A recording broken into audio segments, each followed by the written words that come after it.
और साइकिल की रफ्तार बढ़ी है, लगातार साइकिल की रफ्तार बढ़ रही है।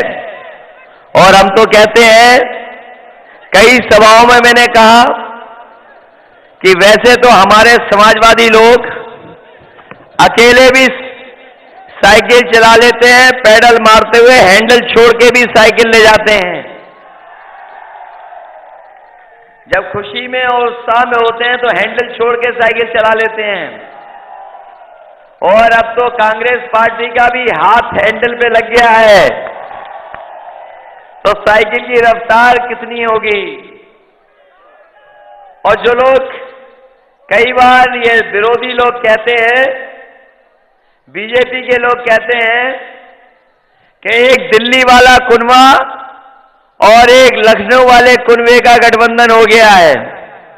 मैंने उन्हें कई बार समझाया, फिर समझा रहा हूं कि ये दो कुनवों का गठबंधन नहीं है, ये दो युवा नेताओं का गठबंधन है, जो प्रदेश की राजनीति और देश की राजनीति को आगे ले जाने के लिए गठबंधन हुआ है। अब तो हिसाब किताब पक्का है, जनता के बीच में हम लोग हैं। कम से कम बीजेपी के लोग बताएं कि उन्होंने कौन सा काम किया है पिछले 3 साल में। अगर एक भी काम किया हो तो बता दो, कोई बड़ा काम जनता के सीधा सीधा किया हो तो बताओ। हमने तो इसीलिए प्रधानमंत्री जी से कहा कि आप तो अपने भाषणों में न जाने क्या क्या कह रहे हो, कम से कम हम लोग बैठ करके बहस कर लें कि किसने कितना काम किया है। आप हमसे हिसाब लीजिए 5 साल का, हमसे हिसाब मांगे 5 साल का, और कम से कम हम भी आपसे पूछेंगे कि 3 साल में आपने क्या क्या कर दिया है। और हमें आपको नोटबंदी के बहाने बताओ लाइन में खड़ा कर दिया कि नहीं खड़ा कर दिया। जितना पैसा था सब जमा करा लिया पुराना वाला, अब तो किसी पे बचा नहीं। पुराना 500,000 रुपया सब बैंक में जमा है। और बताओ अभी तक हिसाब किताब दिया हो कि कितना काला धन, कितना भ्रष्टाचार इसमें निकला है? कोई हिसाब किताब नहीं दिया। और तमाम लोग जो बेचारे गरीब अपनी मेहनत से जिन्होंने पैसा कमाया था, ईमानदारी का पैसा, जब लाइन में लगे तो कई परिवार, कई सदस्य उसमें जान चली गई। कोई मदद नहीं की बीजेपी के लोगों ने। अगर किसी ने मदद की उन गरीबों की, समाजवादी लोगों ने 2-2 लाख रुपए देकर के उनकी मदद करने का काम किया। वहीं अखबार में आपने पढ़ा होगा कि लाइन में लगे लगे एक बच्चे का भी जन्म हो गया था और बैंक वालों ने उसका नाम खजांची रख दिया। हमने ढूंढवाया उस परिवार को, तो मोहल्ले का, गांव का सबसे गरीब परिवार निकला। मैंने उसकी मां को बुला करके 2 लाख रुपए से उसकी भी मदद करने का काम किया। सोचो, ये तो सब नोट बंद हो गया, जमा करा लिया, सब कुछ कर लिया। कम से कम जनता को तो बताते हैं कि हिसाब किताब क्या है, बैंकों में कितना जमा हुआ है। लेकिन आज तक बीजेपी के लोगों ने हिसाब नहीं दिया है।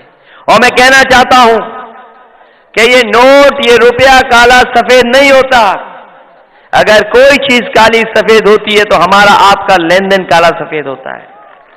किसी ने कारोबार किया, मुनाफा कमाया, टैक्स नहीं दिया, वो पैसा काला हो गया।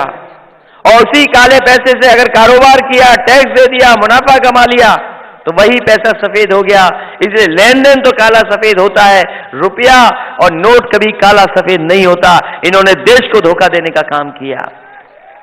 और फिर जब उन्होंने लाइन में लगाया, इस बार हम लोग अपनी मर्जी से लाइन में लगेंगे। उन्होंने नोट के लिए और हम वोट देने के लिए। हमने आपने बहुत सुन ली उनकी मन की बात, कितना रेडियो पे सुनाया मन की बात, जाने कितनी सुना दी मन की बात, टीवी पे भी मन की बात, और जनता अभी तक नहीं समझ पाई उनके मन की बात। कोई समझ पाया हो तो बताओ।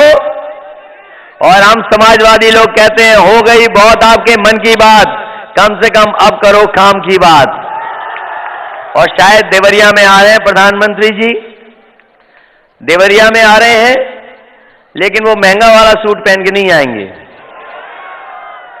देवरिया में आ रहे हैं, कम से कम बता के जाएं कि उनकी सरकार ने कौन सा गरीबों के लिए काम किया है, कौन सी सड़क बनाई है, कौन सा पुल दिया है, कितने तार बिजली का इंतजाम किया, ये कम से कम बता करके जाएं। लेकिन अभी तक कोई हिसाब किताब उनका नहीं है। और आपको याद होगा क्या कह रहे थे कि उत्तर प्रदेश में बहुत नकल हो रही है। एक मीटिंग में कहा गोंडा में कि उत्तर प्रदेश में तो बहुत नकल होती है, नकल माफिया है। हम तो ने पूछा, कई सभाओं में हमने नौजवानों से पूछा, बताओ उत्तर प्रदेश में कौन सी परीक्षा चल रही है जहां प्रधानमंत्री को नकल लग रही है? कहीं परीक्षा नहीं हो रही, लेकिन प्रधानमंत्री जी कह रहे नकल हो रही है।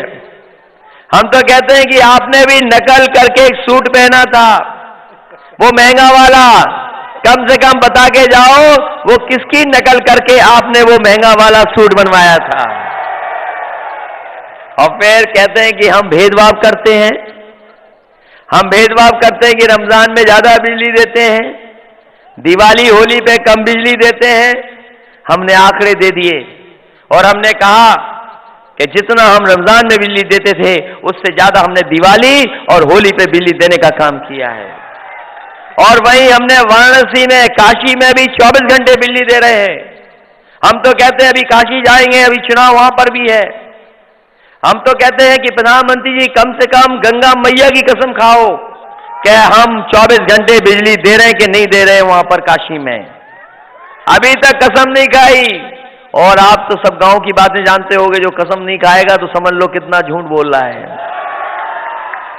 और फिर वो बात करना चाहते हैं कब्रिस्तान की और रमजान की। हमने कहा हम बात करेंगे लैपटॉप की और स्मार्टफोन की। इसलिए साथियों, जहां बीजेपी से सावधान रहना है, वहीं एक पत्थर वाली सरकार वाली नेता भी हैं, उनसे भी सावधान रहना। आई होंगी आपके जिले में, बहुत लंबा भाषण पढ़ा होगा उन्होंने। हमारी सभा में तो सब एकदम लग रहा है जिंदाबाद नारे और ताली वाली बज रही है। और उनकी सभा में पता कर लेना, भाषण पढ़ रही थी, बाकी जनता कुर्सी पे सो रही थी। और फिर अब कितनी भाषा बदल गई है, कह रहे हैं कि बहुत विकास करेंगे, अब स्मारक और मूर्तियां नहीं लगाएंगे। हम तो कहते कौन भरोसा करेगा आप पर कि जिसने अपनी जिंदा में मूर्ति लगाई हो और जिसने आंख कान मुंह अपने पत्थर के पहले ही करवा लिए हों, कौन भरोसा करेगा?